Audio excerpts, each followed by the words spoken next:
ডিব্ৰুগড় বৰপৰাতে মৃদঙীয়া গায়ন বায়ন সংস্থা অসমৰ জন্ম হৈছিল আৰু মৃদঙীয়া গায়ন বায়ন সংস্থা অসমৰ জন্মৰ ক্ষেত্ৰত ডিব্ৰুগড় জিলা সমিতিৰ তৎপৰতা যথেষ্টখিনি আছে আৰু এই ডিব্ৰুগড় জিলাই তেখেতসকলৰ অন্তৰ্গত গোটেই গ্ৰাম্য অঞ্চলবিলাকত মৃদঙৰ সংস্কৃতিটো যিটো মৃদঙীয়া গায়ন বায়ন সংস্কৃতিটো এইটো সমৃদ্ধিশালী ৰূপত সজাই পৰাই তুলিবৰ কাৰণে প্ৰয়াস কৰি আছে আৰু ইয়াক বিশ্ব দৰবাৰলৈ লৈ যোৱাৰ ক্ষেত্ৰত এটা বলিষ্ঠ ভূমিকা পালন কৰিছে আৰু এই সমাৰোহস্থলীত তেখেতসকলৰ এই কথাটোৱে প্ৰমাণ কৰিছে যে তেখেতসকল যথেষ্ট এই ক্ষেত্ৰত সফল হৈছে বুলি আমি অনুভৱ কৰোঁ।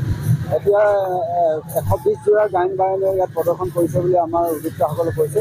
গতিকে আমি 120 জোৰা গায়ন বায়ন এখন জিলাই মানে সমাৰোহস্থলীত যদি 120 জোৰা গায়ন বায়নক সমবেত কৰিব পাৰিছে তেতিয়াহ'লে নিশ্চয় মৃদঙীয়া গায়ন বায়ন সংস্কৃতিটো অদূৰ ভৱিষ্যতে আমাৰ খিলঞ্জীয়া জাতি জনগোষ্ঠীৰ বাবে এই সংস্কৃতিটো বিশাল হৈ থাকিব এয়া আমি আশাবাদী। আমি আপোনালোকৰ মাধ্যমৰ যোগেদি সমূহ ডিব্ৰুগড় জিলা তথা অসমবাসী মৃদঙীয়া গায়ন বায়ন প্ৰেমী ৰাইজলৈ আন্তৰিক শুভেচ্ছা জ্ঞাপন কৰিছোঁ।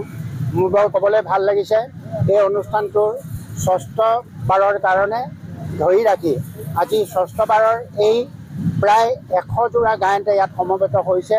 আমি মৃদঙীয়া গায়ন বুলি ক'লে মানে সাধাৰণতে চহা গাঁৱলীয়া সংস্কৃতিকে বুজোঁ, যিবোৰ তেওঁলোকে চহা গাঁৱলীয়া মানুহখিনিয়ে অতি কষ্টৰে জীয়াই ৰাখিছে, সঞ্জীৱিত কৰি ৰাখিছে।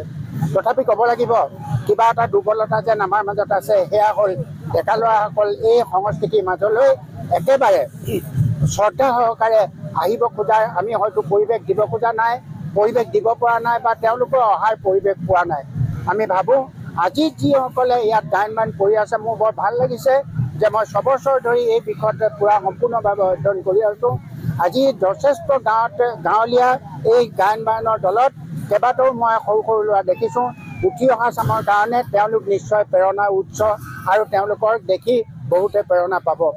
আজি এই আমাৰ এই অঞ্চলৰ ৰাইজৰ মাজত মৃদঙীয়া গায়ন বায়নে আকৌ এটা উজ্জীৱিত ৰূপত প্ৰাণ পোৱা মই দেখিছোঁ। কাৰণ আমি ইতিমধ্যে টেঙাখাটত 2023 চনত চেনীবিলতে 107 জোৰা গায়নে যি সমাৰোহ কৰিলোঁ, আজি এই সমাৰোহ এক প্ৰকাৰ পৰিপূৰক বহু নতুন গায়ন আমাৰ মাজলৈ আহিছে।